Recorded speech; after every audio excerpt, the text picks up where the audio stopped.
Bueno, la invitación a Luis, a Carlos Pisón y a Aurora es justamente por el nombre de nuestra editorial, que como bien decía el doctor Devani, no es una elección casual.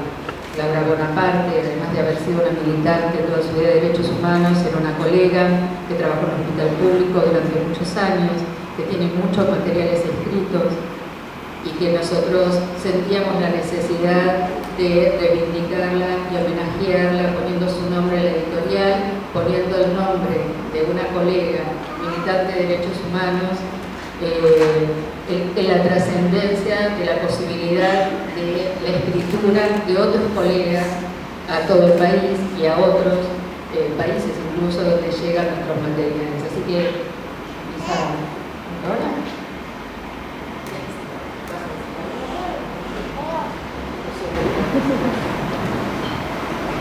Buenas tardes. Quiero agradecer la atención de haberme invitado, porque necesito explicar que esta mujer tan valiosa fue por muchos desconocida y que es una mujer tan sabia, tan sufrida, con tantas desgracias personales, que pudo llegar a comprender y ayudar a tantísima gente cuando recién comenzábamos mucho a que nos atiendan los profesionales que, vuelvo a repetir, son los que nos han ayudado a muchos, en mi caso muchísimo, por la vida que yo he llevado a mucho trabajo, muchos hijos. En la época mía la gente era muy obediente al esposo, a los padres, a la religión. Se me despertó el cerebro en el Instituto Social de la calle Panazurú y Libertador, donde conocí a personas importantísimas, esto lo sabrán los médicos, que me hicieron cambiar para poder entender por qué suceden las cosas, por qué uno no está enterado de cómo obra a veces por años equivocado, y a comprender también a los demás. Entonces, a esta mujer que hizo tanto, que luchó tanto y que sufrió tanto, le ayudaba el genio que tenía, la valentía y el adelanto del pensamiento increíble, porque a veces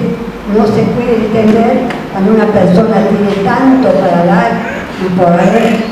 entendido mucho más que otros los sufrimientos o los problemas de las personas que no se dan cuenta que están muy enfermas, y que debemos agradecer a la psicología toda la ayuda que ha dado a millares de personas o millones de personas a entender los porqués y a entender que también en la lucha se aprende y en la lucha se sufre mucho. Así que mis palabras son de agradecimiento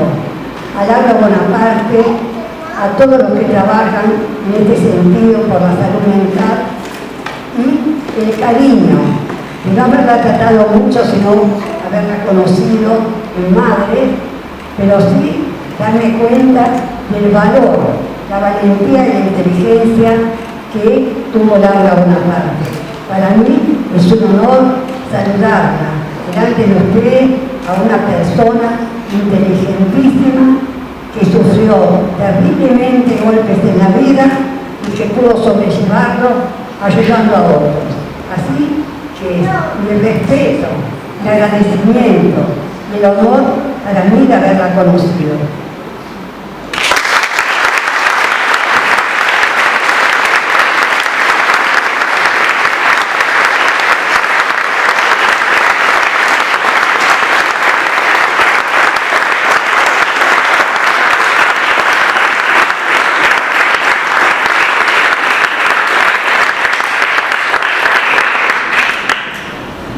Bueno, yo soy el hijo de o sea, me toca hablar como el hijo de mi madre. Escuché palabras como militancia, como lucha, como salud, como el derecho a la salud, como proyecto. Son todas palabras que si mi madre estuviera viva y las escuchara, estaría pensando cómo haría para meterse en esa historia. Ella entendió siempre su profesión de esa manera. Ella empezó a estudiar cuando ya era una mujer hecha y derecha, porque ya mis hermanos y yo estábamos bastante crecidos, ya me costó. Tenía que atender la casa y estudiar psicología. Y después empezó a trabajar en el Hospital Lanús con el equipo de Mauricio Golden. Y eso a ella, a medida que ejercía su profesión, iba aprendiendo otras cosas de la vida también, como tiene que, no digo las injusticias sociales porque ella tenía una idea también, tenía una concepción con relación a su profesión y cómo volcarla en la sociedad. Pero sí a verla concretamente, porque el hospital, la sala de salud mental que dirigía a Goldenberg, primero funcionaba de forma asambleística, se hacían asambleas en las que participaban los pacientes, los trabajadores, con los profesionales, y incluso se elegían y los familiares también. Era un hospital de puertas abiertas y trabajaban con los barrios que estaban ahí cerca. Estaba en la Villa Fiorito. Y ella, siendo psicóloga y trabajando en un hospital, fue elegida en esa asamblea como jefa de sala, que era muy difícil en ese momento porque una psicóloga, según las jerarquías hospitalarias y demás, no podía tener esa función.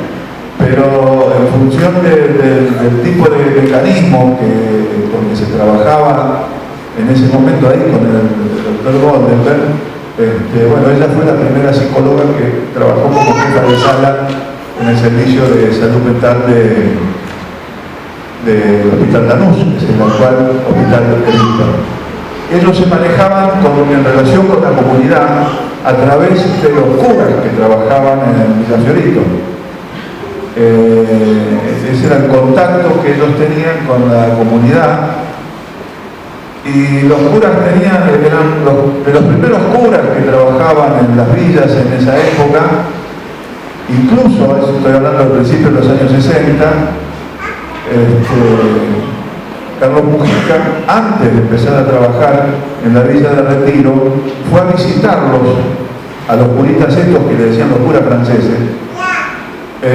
para ver el tipo de trabajo que hacían ellos en la villa, ¿no? Para ver él, porque él ya tenía en la cabeza en ese momento la idea de empezar a trabajar en la Villa de Retiro. Y las reuniones entre los profesionales del hospital y la gente de la villa se hacían en una casita de Lanús,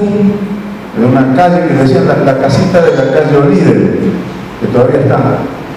y era la casita de catequesis, donde vivían algunos de estos curitas y las monjas. Ella, a partir de ese trabajo, que era el trabajo profesional que ella hacía, venía de un hogar de formación socialista, pero se fue dando cuenta de la importancia que tenía la identidad peronista y el trabajo que había hecho el peronismo a nivel de salud, de las prácticas de salud y de la militancia política que había en el barrio. Entonces ella, sin ser peronista, empezó a trabajar con una agrupación, que en ese momento era un espacio territorial que se llamaba el peronismo de base, que era la militancia que trabajaba en la villa en esa época. Ella trabajó 10 años hasta que se tuvo que ir exiliada, tuvo que dejar el hospital. Y ella, me imagino que al igual que todas las madres, lo último que hubieran querido ser era ser madres de Plaza de Mayo. Para ella siempre su lugar en la vida había sido su lugar profesional, arreglado, digamos, acomodado, si se quiere, a esa idea que ella tenía de la relación que tenía el profesional de la salud con relación a los proyectos de cambio, de transformación, a los proyectos de igualdades y los movimientos sociales, de militancia, de las bases que había en esa época. Cuando, bueno, mis hermanos, primero mi hermana seguía ahí, y después mis otros dos hermanos los secuestraron y están desaparecidos.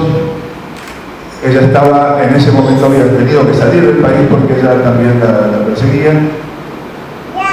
Ella empezó a trabajar en ese momento con Amnistía Internacional y fue veedora de salud de Amnistía Internacional en El Salvador, en la época que la guerra civil, había una guerra civil muy fuerte, muy sangrienta, terriblemente sangrienta, bueno, donde asesinaron al arzobispo, a Monseñor Arnulfo Romero, y ella viajó como observadora de Amnistía Internacional a esa zona de guerra, estuvo en los campamentos de refugiados, incluso alguna vez me dijo que la vez que había tenido más miedo de su vida había sido cuando en un momento iba con dos monjitas por el campo, que no sé si iban de un campamento o se estaban trasladando hacia un campamento de refugiados, y apareció un helicóptero artillado del ejército, y eso era una condena a muerte en esas circunstancias, y las monjitas empezaron a correr y le dijeron que a mi madre también que corriera, y salieron corriendo, pero nunca había tenido tanto miedo como en ese momento. Y ella después también fue observadora de salud de Amnistía Internacional en los campamentos de refugiados de guatemaltecos, de indígenas guatemaltecos que había en la frontera de México con Guatemala, que eran comunidades indígenas que habían salido expulsadas por la represión del ejército guatemalteco en esa época, ¿no? Bueno, y en esa época mamá empieza a tener relaciones con las madres de Plaza de Mayo que habían comenzado a organizarse. Ya ella vuelve a la Argentina en el 83, 84 y ya se incorpora a Madres de Plaza de Mayo. Y yo siempre que se hace un homenaje así que tiene que ver con una madre, en este caso con mi madre, yo creo como esto después que no existe el héroe individual, sino que existe el héroe social, y en este caso las verdaderas heroínas son todas las madres de Plaza de Mayo, que es difícil decir cuál fue más valiente o cuál aportó más que la otra, y creo que bueno, en este caso es por la cuestión específica del trabajo de mi madre, pero creo que todas las madres de Plaza de Mayo se merecen el homenaje de la sociedad más allá de las individualidades, ¿no? Pero como ella era psicóloga, yo creo que ella, por lo menos, voy a señalar dos aportes que me parece que fueron importantes en su participación en Madres. La primera fue que ella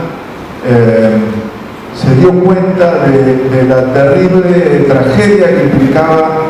la figura del desaparecido para las familias y la importancia que tenía para esas personas, que estaban incluidas ella, por supuesto, para hacer el duelo. Entonces, cuando ella vuelve a la Argentina, yo no sé si los que tengan la edad para recordarlo, en ese momento empiezan a aparecer tumbas comunes donde las Fuerzas Armadas habían enterrado, inhumado a muchos desaparecidos como NN. Y ella es una de las que primero impulsa, y eso implica un debate muy fuerte dentro del movimiento de derechos humanos, sobre si era correcto o no que se identificaran a los cuerpos de los desaparecidos. Eso fue un debate fuerte. Ayer fue el aniversario del equipo de antropología forense. El equipo de antropología forense empieza a surgir a partir de esa situación y de las necesidades que se plantean durante el juicio de las juntas. Yo creo que ese fue un aporte importante de ella a la discusión en el movimiento de derechos humanos. Y el otro tema que creo que es importante es el tema de la memoria, que ella le daba mucha importancia, creo, junto con todo el movimiento de derechos humanos, por supuesto. Pero cuando fue en un momento durante el menemismo que se quiso privatizar y hacer un negocio inmobiliario con la ESMA, hubo una presión porque esos terrenos creo que dependían de la ciudad y el gobierno de la ciudad estaba a punto de cederlos o al revés, para que se hiciera el negocio inmobiliario y desapareciera la ESMA. Y ella con otra militante familiar, Graciela Lois, interpuso un habeas corpus para impedir que se hiciera eso y se pudiera convertir a la ESMA en un centro de la memoria. Pues yo creo que esos son dos aportes fundamentales que ella hizo a partir de su enfoque con relación a la temática de derechos humanos. Bueno, y desde el punto de vista profesional, cuando ella volvió, para ella siempre fue muchísimo más importante la práctica institucional de su profesión que la práctica privada. Entonces ella siempre buscó la forma de aportar desde lo institucional, y cuando Antonio Cafiero ganó como las elecciones en la provincia de Buenos Aires, fue designado Floriano Ferrara como ministro de Salud o secretario de Salud, no se viene en la provincia, y Florian la convocó como asesora con unos proyectos de salud que tenía él, que se llamaban los ATAM 1 y ATAM 2, ¿no? ATAM 2.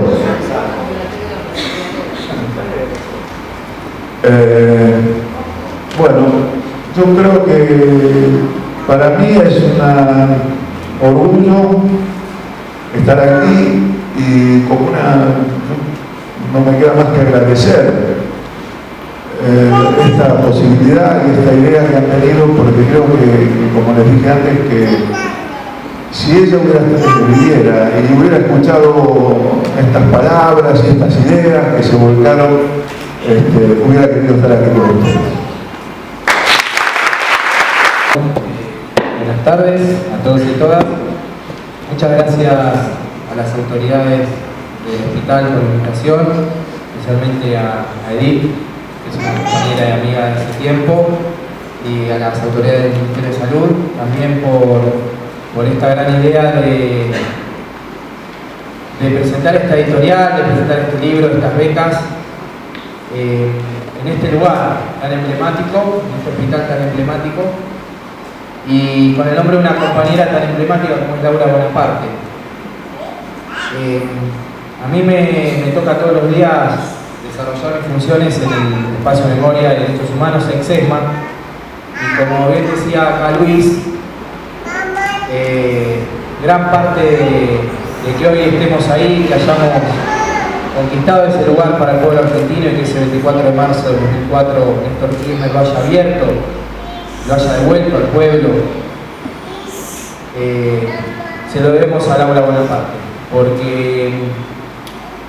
se quiso demoler, se quiso olvidar, se quiso poner un manto de olvido sobre lo que había sido ese lugar emblemático, que es quizás el lugar más emblemático de los centros clandestinos de detención de la Argentina, y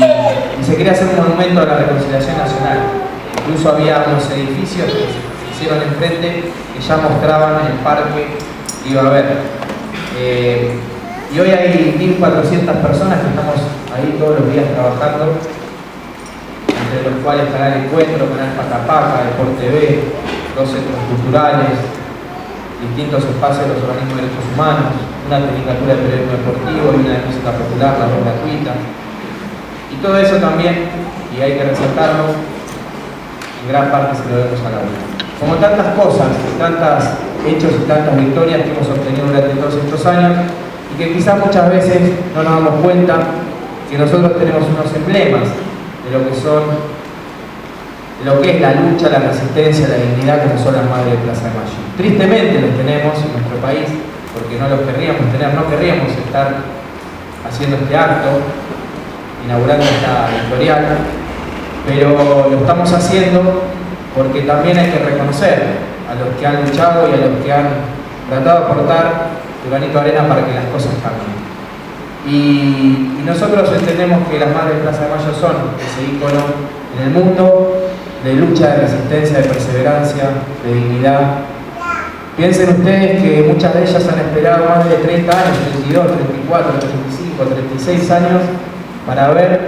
cómo los asesinos de sus hijos están siendo condenados y están desfilando por los tribunales. Más de 30 años. ¿Qué hubieran hecho ustedes si hubieran visto a los torturar a su hija, de su hijo, a los violadores, a los ladrones de los bebés, de sus hijos, de sus nietos, en la calle, como ha pasado durante todos los años postdictatoriales de los distintos gobiernos democráticos? ¿Qué hubieran hecho ustedes? Acá están las madres, acá estuvo también esta lucha Laura Bonaparte, para que hoy lleguemos a esta conquista que tenemos como uno de los pocos países en el mundo que juzga a sus criminales de lesa humanidad. Hoy 532 genocidas han sido condenados y la gran mayoría a prisión perpetua. Eso hay que festejarlo, eso también es gracias a Laura Bonaparte, y por eso también voy a pedir un aplauso.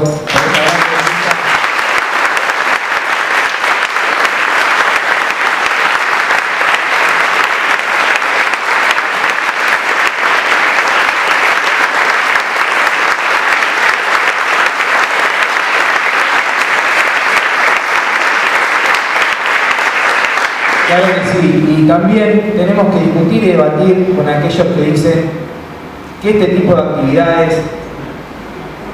son algo del pasado. Tenemos que discutir y debatir, porque no es algo del pasado recordar la historia de lucha de una militante o homenajearla, no es algo del pasado juzgar a los genocidas, no es algo del pasado recuperar un centro clandestino. Es algo del presente y del futuro. Nuestra presidenta lo dice siempre. Sería muy difícil que avancemos como país, en un país con justicia social, sin impunidad, si Astiz estuviera libre. Sería muy difícil. Me gustaría preguntarle a aquellos que dicen que hablamos del pasado, o que este gobierno está mirando para atrás, si ellos quisieran convivir en un cine, en una cancha de fútbol, con un torturador, con un ladrón de bebés, con un violador de mujeres. Eso es hablar del pasado, es hablar del futuro de un país sin impunidad. Justamente lo que nosotros estamos trabajando y por lo que militamos y por lo que estamos aquí también hoy es porque no queremos un país con impunidad. Y estamos en ese camino, estamos caminando ese camino a un país sin impunidad, porque hubiera sido muy difícil juzgar a los asesinos de Mariano Ferreira, ese militante asesinado por los patotas sindicales, si no hubiera sido juzgado Astiz. Hubiese sido muy difícil. Entonces, por eso es importante este hecho, este evento. Porque este evento tiene que ver también con la ampliación de derechos, porque la política de memoria y verdad y justicia no es una política del pasado, pero va de la mano y es central en esta ampliación de derechos. Porque la ampliación de derechos es que esté preso Astiz, pero la ampliación de derechos es tener una asignación universal por hijo, tener 6 millones de puestos de trabajo, tener un plan inédito como el plan de vivienda nuclear, tener entre las políticas de ampliación de derechos 1.700 escuelas construidas, tener entre la política de ampliación de derechos recuperar las aerolíneas, las empresas de bandera. Eso es ampliación de derechos, y por eso estamos orgullosos de que este gobierno no mire para atrás, sino que esté mirando para adelante, y orgullosos también de tener un hospital como este, un hospital nacional. Yo nací en el Hospital Posadas también, así que me siento de la casa aquí hoy también, y tener una nueva ley de salud de adicciones, una nueva ley de salud mental y adicciones también es una política de ampliación de derechos, una ley que necesitamos y que estábamos esperando, y por eso hay que festejar. Tenemos que, como decimos siempre, que recordar y que festejar, porque hablamos de memoria, verdad y justicia, pero también nosotros le pusimos la palabra alegría, porque estamos contentos de vivir este momento histórico, y estamos convencidos que lo vamos a defender y no estamos dispuestos a retroceder ni un solo paso atrás. Muchas gracias.